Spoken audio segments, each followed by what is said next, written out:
کدامی از اینها محمد صلاح است؟ شاید کسی فرق نکند. محمد صلاحی که اینجا نشسته است در واقع فوتبال بازی معروف نیست، بلکه احمد بها یک ساکن قاهره است.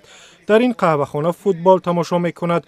ملاقاتی کوتاهش با محمد صلاح در شهر نقریق را چنین نقل کرد.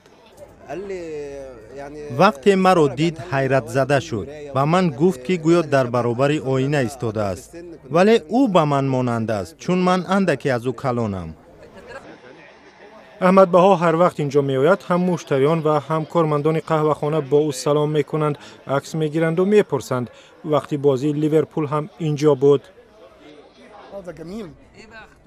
من حیرت زده شدم، شوخی کردم، گفتم چرا اینجا نشسته ای بازی نمی کنی؟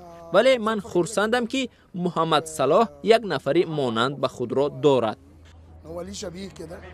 فرق کردن هر دو بسیار مشکل است چون خنده شبیه، موی، ریش و پیراهن‌های مانند دارند. در واقع مثل محمد صلاح است. اگر او اینجا در مصر می بود فکر می کردم که احمد نزد من نشسته است. می توانید آنها را دوگانیک نامید. من هیچ وقت چنین مانندی را ندیده بودم. محمد صلاح که سال پیش به دسته لیورپول پیوست، حالا یکی از معروفترین فوتبال بازان در جهان به حساب می رود. احمد بها نیز افتخار می کند که به فوتبال بازی معروف در جهان مانند است و به کسی که حالا مایه افتخاری تمام مصر شده است.